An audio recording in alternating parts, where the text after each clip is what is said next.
ओम श्री परमात्मने नमः। नारायणं नमस्कृत्य नरं चैव नरोत्तमं देवीं सरस्वतीं व्यासं ततो जयमुद्रयेत्। श्रीमद् भागवत गीता साधक संजीवनी 9वां अध्याय परम गुह्य ज्ञान। श्लोक 11 से 15। भगवान का तिरस्कार करने वाले एवं आसुरी, राक्षसी और मोहिनी प्रकृति का आश्रय लेने वालों का कथन तथा दैवी प्रकृति का आश्रय लेने वाले भक्तों के भजन का वर्णन। जो नित्य निरंतर अपने आप में ही स्थित रहते हैं, जिसके आश्रय से प्रकृति घूम रही है और संसार मात्र का परिवर्तन हो रहा है, ऐसे परमात्मा की तरफ दृष्टि न डालकर जो उल्टे चलते हैं, उनका वर्णन आगे के 2 श्लोकों में करते हैं। श्लोक 11। अवजानन्ति मां मूढा मानुषीं तनुम् आश्रितं परं भावम् अजानन्तो मम भूता महेश्वरम्। मूर्ख लोग मेरे संपूर्ण प्राणियों के महान ईश्वर रूप श्रेष्ठ भाव को ना जानते हुए मुझे मनुष्य शरीर के आश्रित मानकर अर्थात साधारण मनुष्य मानकर मेरी अवज्ञा करते हैं। व्याख्या। जिसकी सत्ता स्फूर्ति पाकर प्रकृति अनंत ब्रह्मांडों की रचना करती है, चर अचर स्थावर जंगम प्राणियों को पैदा करती है, जो प्रकृति और उसके कार्य मात्र का संचालक, प्रवर्तक, शासक और संरक्षक है, जिसकी इच्छा के बिना वृक्ष का पत्ता भी नहीं हिलता, प्राणी अपने कर्मों के अनुसार जिन जिन लोकों में जाते हैं, उन उन लोकों में प्राणियों पर शासन करने वाले जितने देवता हैं, उनका भी जो ईश्वर मालिक है और जो सबको जानने वाला है, ऐसा वह मेरा भूत महेश्वर रूप सर्वोत्कृष्ट भाव स्वरूप है, जिसे मूढ़ लोग नहीं जानते। इसी से वे मेरे को मनुष्य जैसा मानकर मेरी अवज्ञा करते हैं। भगवान को मनुष्य मानना क्या है? जैसे साधारण मनुष्य अपने को शरीर, कुटुंब, परिवार, धन संपत्ति, पद, अधिकार आदि के आश्रित मानते हैं, अर्थात शरीर, कुटुंब आदि की इज्जत प्रतिष्ठा को अपनी इज्जत प्रतिष्ठा मानते हैं। उन पदार्थों के मिलने से अपने को बड़ा मानते हैं और उनके ना मिलने से अपने को छोटा मानते हैं। और जैसे साधारण प्राणी पहले प्रकट नहीं थे, बीच में प्रकट हो जाते हैं तथा अंत में पुनः अप्रकट हो जाते हैं, ऐसे ही वे मेरे को साधारण मनुष्य मानते हैं। वे मेरे को मनुष्य शरीर के परवश मानते हैं, अर्थात जैसे साधारण मनुष्य होते हैं, ऐसे ही साधारण मनुष्य कृष्ण है, ऐसा मानते हैं। भगवान शरीर के आश्रित नहीं होते। शरीर के आश्रित तो वे ही होते हैं जिनको कर्म फल भोग के लिए पूर्व कृत कर्मों के अनुसार शरीर मिलता है, परंतु भगवान का मानवीय शरीर कर्म जन्य नहीं होता।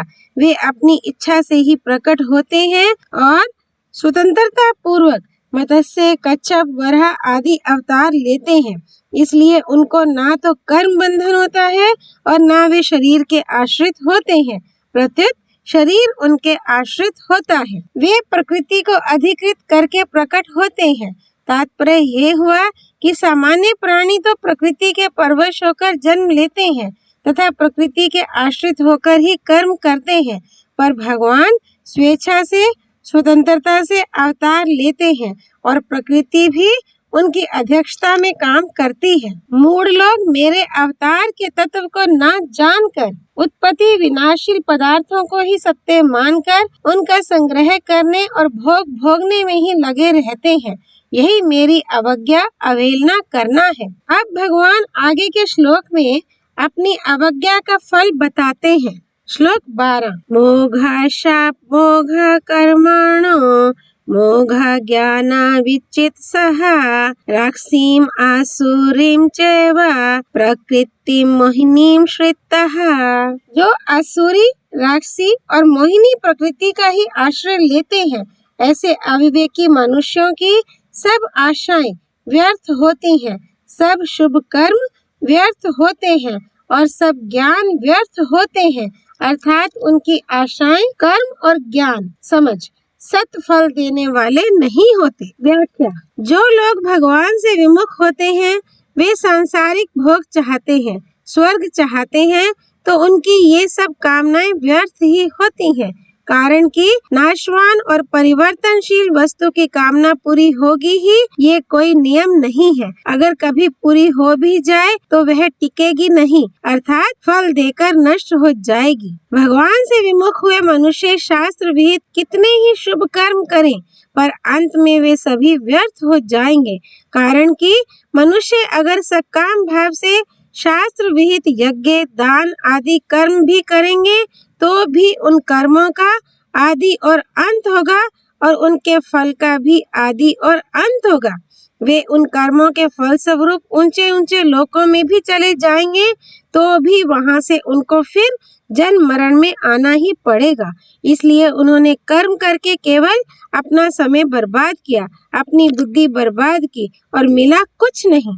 अंत में रीते के रीते रह गए, अर्थात जिसके लिए मनुष्य शरीर मिला था उस लाभ से सदा ही रीते रह गए। इसलिए उनके सब कर्म व्यर्थ निष्फल ही है, उनके सब ज्ञान व्यर्थ है।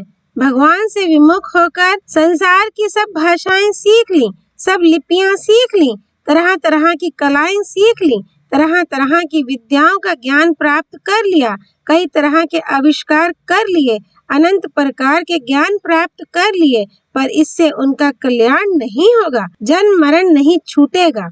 इसलिए वे सब ज्ञान निष्फल है। जैसे हिसाब करते समय एक अंक की भी भूल हो जाए तो हिसाब कभी सही नहीं आता, सब गलत हो जाता है।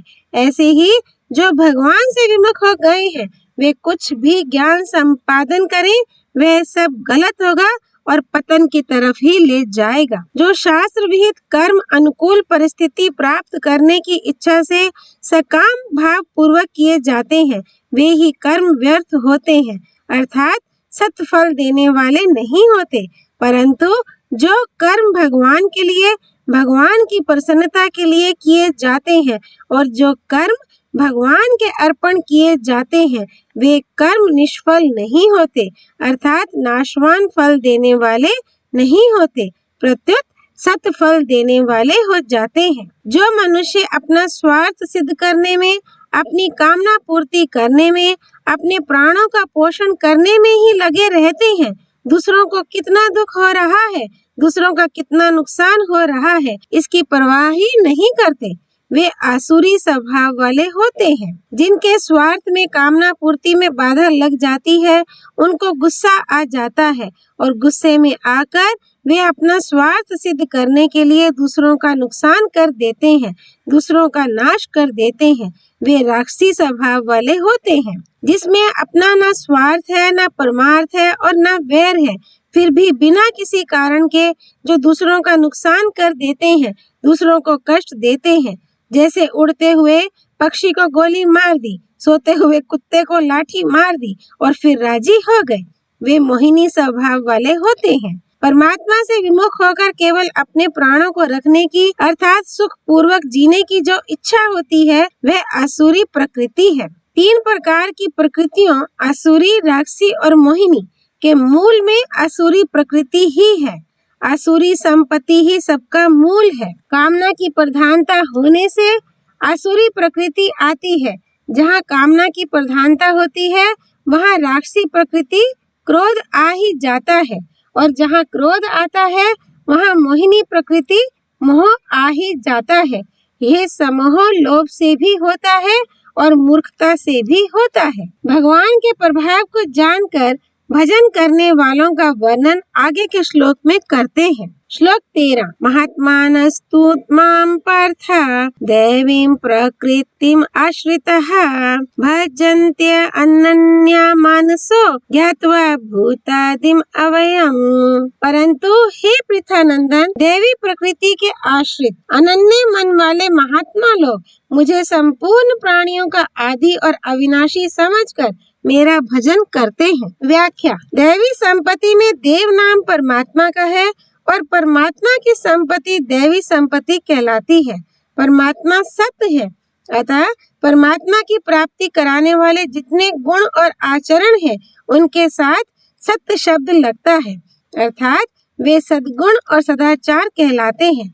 जितने भी सद्गुण सदाचार हैं वे सब के सब भगवत स्वरूप है, अर्थात वे सभी भगवान के ही स्वभाव है और स्वभाव होने से ही उनको प्रकृति कहा गया है।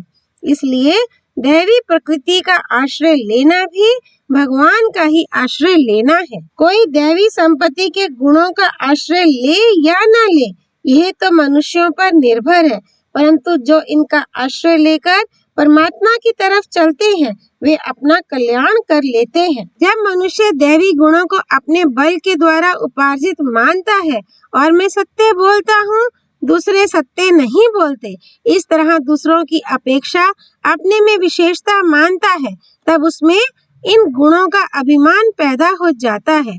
परंतु इन गुणों को केवल भगवान के ही गुण मानने से और भगवत स्वरूप समझकर इनका आश्रय लेने से अभिमान पैदा नहीं होता। दैवी गुणों का आश्रय लेने से उसमें अभिमान नहीं आता, प्रत्युत नम्रता, सरलता, निर्भीमानता आती है और साधन में नित्य नया उत्साह आता है। भगवान का भजन किसी तरह से किया जाए उससे लाभ ही होता है, परंतु भगवान के साथ अनन्य होकर मैं भगवान का हूँ और भगवान मेरे हैं, ऐसा संबंध जोड़कर थोड़ा भी भजन किया जाए तो उससे बहुत लाभ होता है। कारण कि अपनेपन का संबंध नित्य निरंतर रहता है, जबकि क्रिया का संबंध नित्य निरंतर नहीं रहता। क्रिया छूटते ही उसका संबंध छूट जाता है। इसलिए सबके आदि और अविनाशी परमात्मा मेरे हैं और मैं उनका हूँ, ऐसा जिसने मान लिया है वह अपने आप को भगवान के चरणों में अर्पित करके शरीर, इंद्रियां, मन, बुद्धि से जो कुछ भी शारीरिक, व्यवहारिक, लौकिक, वैदिक, पारमार्थिक कार्य करता है वह सब भजन रूप से प्रभु की प्रसन्नता के लिए ही होता है। वही उसका अनन्य मन से भजन करना है। श्लोक 13 में भजन करने वालों का वर्णन करके अब भगवान आगे के श्लोकों में उनके भजन का प्रकार बताते हैं। श्लोक 14 सततम कीर्तयन्तो माम यत्तन्तश्च दृढव्रतः नमस्त्यंश्च माम भक्त्या नित्ययुक्त उपास्ते। नित्य निरंतर मुझ में लगे हुए मनुष्य दृढ़ व्रती होकर लगन पूर्वक साधन में लगे हुए और प्रेम पूर्वक कीर्तन करते हुए तथा मुझे नमस्कार करते हुए निरंतर मेरी उपासना करते हैं। व्याख्या। मात्र मनुष्य भगवान में ही नित्य युक्त रह सकते हैं, हरदम लगे रह सकते हैं, सांसारिक भोगों और संग्रह में नहीं। कारण कि समय समय पर भोगों से भी ग्लानि होती है और संग्रह से भी उपरति होती है, परंतु भगवान की प्राप्ति का, भगवान की तरफ चलने का जो एक उद्देश्य बनता है, एक दृढ़ विचार होता है, उसमें कभी भी फर्क नहीं पड़ता। मनुष्य का भगवान के साथ मैं भगवान का हूँ और भगवान मेरे हैं, ऐसा जो स्वयं का संबंध है वह जागृत, स्वप्न और सुषुप्ति इन अवस्थाओं में एकांत में भजन ध्यान करते हुए अथवा सेवा रूप से संसार के सब काम करते हुए भी कभी खंडित नहीं होता, अटल रूप से सदा ही बना रहता है। जैसे मनुष्य अपने को जिस माँ बाप का मान लेता है, सब काम करते हुए भी उसका मैं अमुक का लड़का हूँ, ये भाव सदा बना रहता है। उसको याद रहे चाहे ना रहे, वह याद करे चाहे ना करे, पर यह भाव हरदम रहता है, क्योंकि मैं अमुक का लड़का हूँ, ये भाव उसके मैंपन में बैठ गया है। ऐसे ही जो अनादि अविनाशी सर्वोपरि भगवान ही मेरे हैं और मैं उनका ही हूँ, इस वास्तविकता को जान लेता है, मान लेता है, तो यह भाव हरदम बना रहता है। इस प्रकार भगवान के साथ अपना वास्तविक संबंध दृढ़ता से मान लेना ही नित्य युक्त होना है। जैसे सांसारिक मनुष्य कुटुंब का पालन करते हैं तो ममता पूर्वक करते हैं, रुपए कमाते हैं तो लोभ पूर्वक कमाते हैं, ऐसे ही भगवान के भक्त भगवत प्राप्ति के लिए यत्न साधन करते हैं तो लगन पूर्वक ही करते हैं। उनके प्रयत्न सांसारिक दिखते हुए भी वास्तव में सांसारिक नहीं होते, क्योंकि उनके प्रयत्न मात्र का उद्देश्य भगवान ही होते हैं। भक्त प्रेम पूर्वक कभी भगवान के नाम का कीर्तन करते हैं, कभी नाम जप करते हैं, कभी पाठ करते हैं, कभी नित्य कर्म करते हैं, कभी भगवत संबंधी बातें सुनाते हैं, आदि आदि। वे जो कुछ वाणी संबंधी क्रियाएं करते हैं वह सब भगवान का स्तोत्र ही होता है। वे भक्ति पूर्वक भगवान को नमस्कार करते हैं कि हे नाथ, ये सब आपकी कृपा से ही हो रहा है। आपकी तरफ इतनी अभिरुचि और तत्परता मेरे उद्योग से नहीं हुई है। अतः इन सद्गुण सदाचारों को, इस साधन को आपकी कृपा से हुआ समझकर मैं तो आपको केवल नमस्कार ही कर सकता हूँ। भक्तों की संपूर्ण लौकिक पारमार्थिक क्रियाएं केवल भगवान के उद्देश्य से, भगवान की प्रसन्नता के लिए ही होती हैं। अनित्य संसार से संबंध विच्छेद करके नित्य तत्व की तरफ चलने वाले साधक कई प्रकार के होते हैं। उनमें से भक्ति के साधकों का वर्णन पीछे के 2 श्लोकों में कर दिया। अब दूसरे साधकों का वर्णन आगे के श्लोक में करते हैं। श्लोक 15। ज्ञान यज्ञेन चाप्यन्ये यजन्तो माम उपासते एकत्वेन पृथक्त्वेन बहुधा विश्वतो मुखम। दूसरे साधक ज्ञान यज्ञ के द्वारा एक ही भाव से मेरा पूजन करते हुए मेरी उपासना करते हैं, और दूसरे भी कई साधक अपने को पृथक मानकर चारों तरफ मुख वाले मेरे विराट रूप की, अर्थात संसार को मेरा विराट रूप मानकर सेवे सेवक भाव से मेरी अनेक प्रकार से उपासना करते हैं। व्याख्या। जैसे भूखे आदमियों की भूख एक होती है और भोजन करने पर सबकी तृप्ति भी एक होती है, परंतु उनकी भोजन के पदार्थों में रुचि भिन्न भिन्न होती है, ऐसे ही परिवर्तनशील अनित्य संसार की तरफ लगे हुए लोग कुछ भी करते हैं पर उनकी तृप्ति नहीं होती, वे अभावग्रस्त ही रहते हैं। जब वे संसार से विमुख होकर केवल परमात्मा की तरफ ही चलते हैं, तब परमात्मा की प्राप्ति होने पर उन सब की तृप्ति हो जाती है, अर्थात वे कृतकृत्य, ज्ञात ज्ञातव्य और प्राप्त प्राप्तव्य हो जाते हैं, परंतु उनकी रुचि, योग्यता, श्रद्धा, विश्वास आदि भिन्न भिन्न होते हैं, इसलिए उनकी उपासनाएं भी भिन्न भिन्न होती हैं। कई ज्ञान योगी साधक ज्ञान यज्ञ से अर्थात विवेक पूर्वक असत का त्याग करते हुए सर्वत्र व्यापक परमात्म तत्व को और अपने वास्तविक स्वरूप को एक मानते हुए मेरे निर्गुण निराकार स्वरूप की उपासना करते हैं। कई कर्मयोगी साधक अपने को सेवक मानकर और मात्र संसार को भगवान का विराट रूप मानकर अपने शरीर, इंद्रियां, मन, बुद्धि आदि की संपूर्ण क्रियाओं को तथा पदार्थों को संसार की सेवा में ही लगा देते हैं। इन सबको सुख कैसे हो, सबका दुख कैसे मिटे, इनकी सेवा कैसे बने, ऐसी विचारधारा से वे अपने तन, मन, धन आदि से जनता जनार्दन की सेवा में ही लगे रहते हैं। भगवत कृपा से उनको पूर्णता की प्राप्ति हो जाती है। ओम तत्सत। धर्म की जय हो, अधर्म का नाश हो, प्राणियों में सद्भावना हो, विश्व का कल्याण हो। पार्थसारथी भगवान श्री कृष्ण की जय।